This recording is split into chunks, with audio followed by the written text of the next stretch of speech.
The Phillies were not blown out tonight, not in any type of way situation, and they did not get good pitching, but they still hung in there.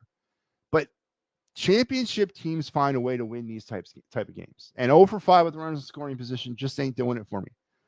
Getting nothing from the middle of that lineup, which has been a common theme a lot this season, just ain't doing it for me.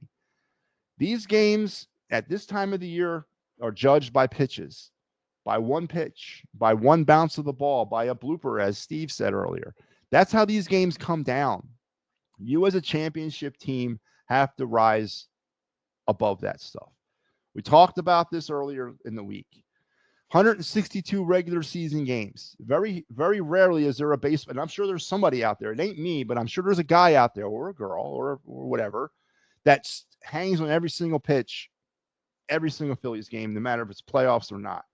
That person would probably, I would not want that person in my life. But I'm sure there's a person out there like that. But we, for the most of us, we hang on every pitch in the playoffs. And you know what I mean. Every pitch counts in the playoffs. Every runner left in scoring position counts in the playoffs. Every runner left on base counts in the playoffs. It comes down to that. It's that minute.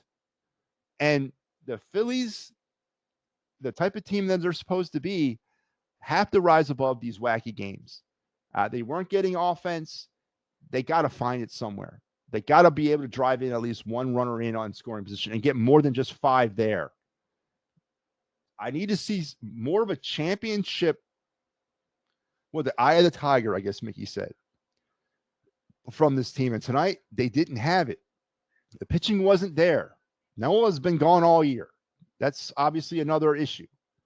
But he still kept them around. He still kept them in it. The bullpen came in and did pretty good.